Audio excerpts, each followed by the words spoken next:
see a mini soul origin reading for Jen. So a mini soul origin reading is going to go over the basics of the soul origin, and it'll give you a little bit of other significant information that might be connected to this origin. It could tell you like one or two other stops along the way after the origin. It could let you know a little bit about how that's connected to your mission now on Earth. So for Jen, we're going to start by going into how many past lives she had on Earth. And that could either be in the higher etheric lands of Atlantis and Lemuria. It could be in 3D human lives, or we're also going to relate this to past lives of both of those states across the galaxy. So just spent a moderate amount of time on Earth in 3D form. So most of her time on Earth was actually in the higher etheric states, like the lost lands of Atlantis and Lemuria. So she's a very old soul in terms of Earth beings. However, she comes from outside of this galaxy. So she came into this galaxy when things were already developing, rocking and rolling. So you could call her an old soul, relatively speaking, outside of Earth, but a newer soul in terms of coming here. And I don't even mean newer, but newer comparatively to some other older souls who have been here before she was here. So she's an ancient soul, but newer to coming here. She had, so we said she had past lives in Atlantis and Lemuria. There also are significant lives that I'm tuning into in Mesopotamia, probably as an extraterrestrial being, not really as a human. So coming here during those early years, when the primitive humans were interacting with extraterrestrial beings coming to Earth. One source even says that connecting with the golden dragon, which will come up later in the reading, will help balance these lives from Atlantis and Lemuria. So this will make sense in a little bit.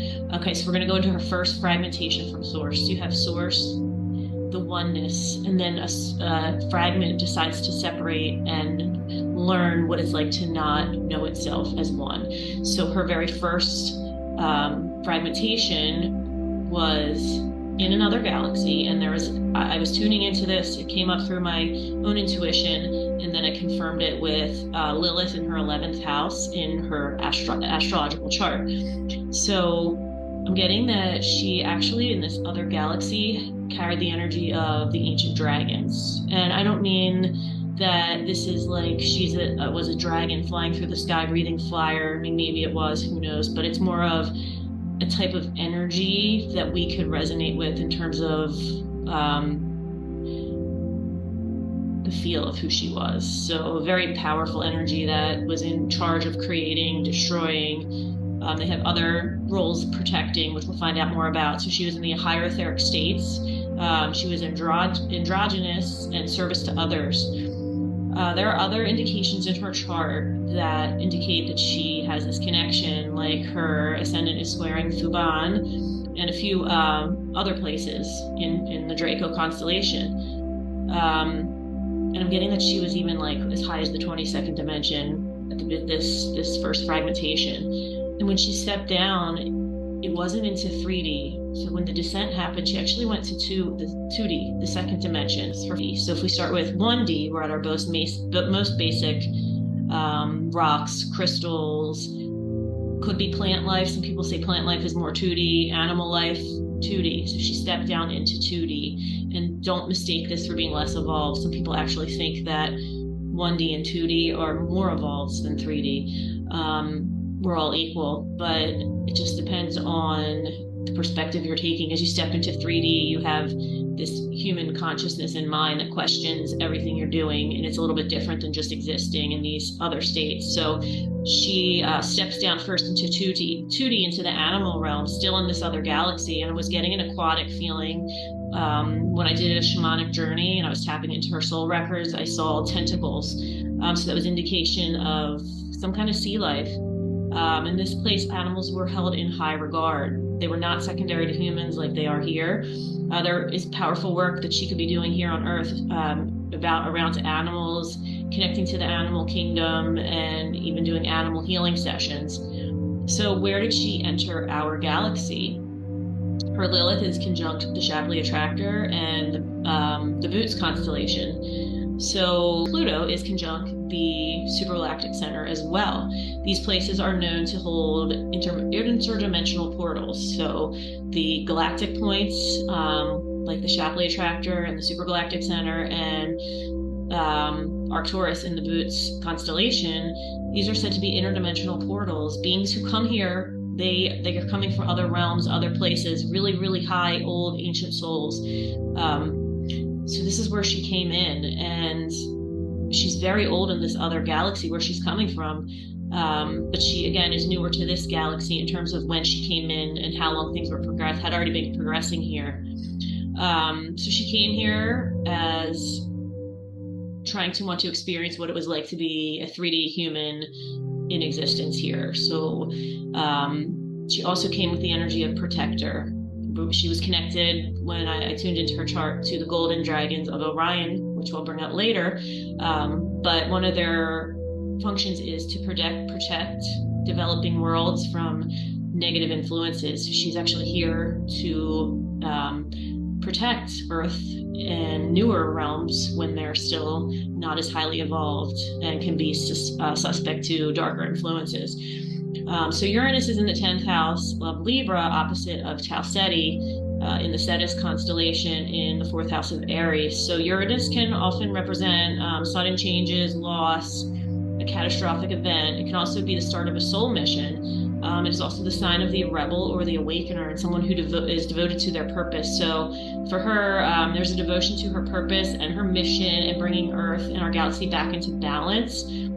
There's also this need to step up and lead in new and innovative ways and to protect. Again, Aries is the sign of the warrior. So she's kind of a spiritual warrior coming here devoted to her mission to step into this role as protector. And she might not even be aware of this because of the opposition. So it might be more something that she is achieving later in life and harder to know and remember in the younger years. So one of the connections to Tau Ceti is a highly evolved, peaceful, and spiritual race of gray beings called the Emerther. They are said to be part of the Council of Five, which comes from Orion. I don't really get that you've had significant past lives in Orion, perhaps some, but nothing significant to this reading or this purpose. These gray beings are not very tall. They have large eyes. They're single-gendered, and they reproduce by cloning. They have 3 fingers and blue eyes, which is different from most grays who have the big black eyes, but they wear protective lenses over their eyes, so you can't always see the color of them. The Council of Five, which they're a part of, consists of the 5 most wise races in the galaxy, and they monitor, protect developing worlds. So again, this ties back to that higher purpose as the dragon energy. This is a group of physical beings or etheric beings who can become physical. I believe they're in the 5th dimension. They've been helping with Earth's evolution from the beginning and will interfere when necessary to protect Earth from danger. Some other organizations, like the Galactic Federation, they don't believe in interfering. They think that creates bad karma, and that you should let a civilization develop on its own. But the Council of Five does not believe that. They think that they can step in and help protect when necessary.